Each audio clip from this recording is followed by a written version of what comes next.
முக்கிய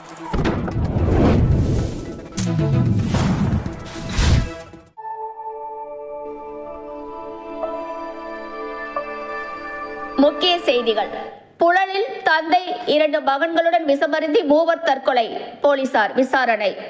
புழல் அடுத்த பிரிட்டானியா நகரில் தந்தையும் 2 மகன்களும் விஷமருந்தி தற்கொலை செய்து கொண்ட சம்பவம் அப்பகுதியில் பெரும் பரபரப்பை ஏற்படுத்தியுள்ளது.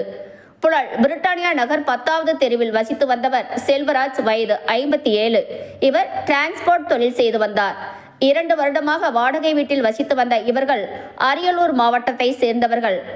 அவருக்கு மாலா என்ற மனைவியும், இதயா வயது 16 என்ற மகளும், சுமன்ராஜ் வயது 15, கோகுல்ராஜ் வயது 13 ஆகிய 3 பிள்ளைகளுடன் வசித்து வந்த நிலையில் வீட்டில் உள்ள ஒரு அறையில் திடீரென விஷமருந்தி தற்கொலை செய்து கொண்டனர். காலையில் பள்ளிக்கு செல்ல வேண்டிய பிள்ளைகள் எழுந்திருக்கவில்லையே என மனைவி அவர்கள் அறையில் சென்று பார்த்தபோது கதவு வெளிப்புறம் பூட்டியிருந்தது. பின்னர் அருகில் உள்ளவர்கள் உதவியுடன் கதவை உடைத்து பார்த்தபோது வாயில் நுரை தள்ளியபடி 3 பிணமாக இறந்து கிடந்தார். இதனால் அதிர்ச்சி அடைந்த குடும்பத்தினர் இது குறித்து புழல் காவல் நிலையத்திற்கு தெரியப்படுத்தினர். இது குறித்து விவரம் அறிந்த போலீசார் சம்பவ இடத்திற்கு விரைந்து வந்து உடலை கைப்பற்றி உடற்கூறு ஆய்வுக்காக அரசு ஸ்டான்லி மருத்துவமனைக்கு அனுப்பி வைத்தனர். பின்னர் இது குறித்து விசாரணையில் செல்வராஜ் கடன் தொல்லைக்கு ஆளாகி இருக்கலாம் என தெரிய வந்தது.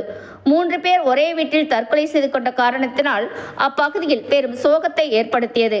இவர்களுடைய மகள்கள் 3 அருகில் உள்ள தனியார் பள்ளியில் பயின்று வந்தது குறிப்பிடத்தக்கது. தாமரை தமிழ் நியூஸ் செய்தி சேனலை சப்ஸ்கிரைப் பண்ணுங்க, லைக் பண்ணுங்க, கமெண்ட் பண்ணுங்க, ஷேர் பண்ணுங்க.